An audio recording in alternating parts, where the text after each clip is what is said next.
Hello everyone, this is Dr. Raymond Rofi of Blue Sky Bio.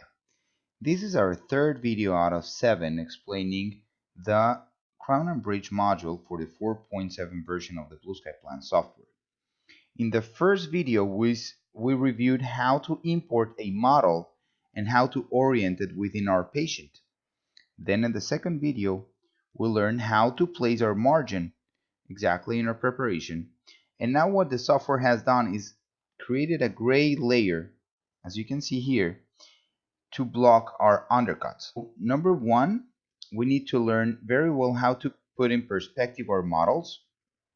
Put in perspective our models means that I want to position my model as zoomed in and in the middle of the screen, in the center of the screen, so we can see perfectly our margin. My objective here is to be, number one, having 360 degrees view of our margin, and then be in line with the interproximal surfaces of the adjacent teeth.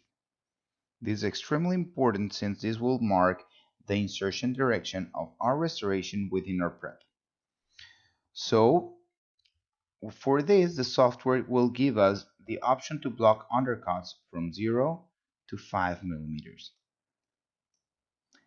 The most common parameters that we want to see is between 0.2 and 0.6 millimeters.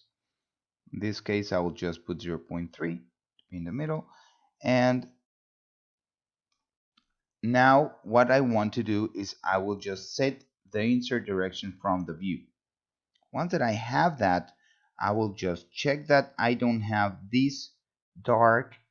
These are the parts that the software has blocked, and I don't want those parts, those black marks, I don't want them on my margin because these parts will be blocked, and if they're blocked, my crown will have open margins. So basically what we're doing now is we're setting up how my crown will fit.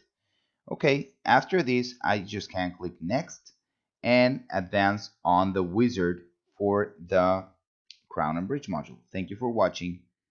Bye-bye.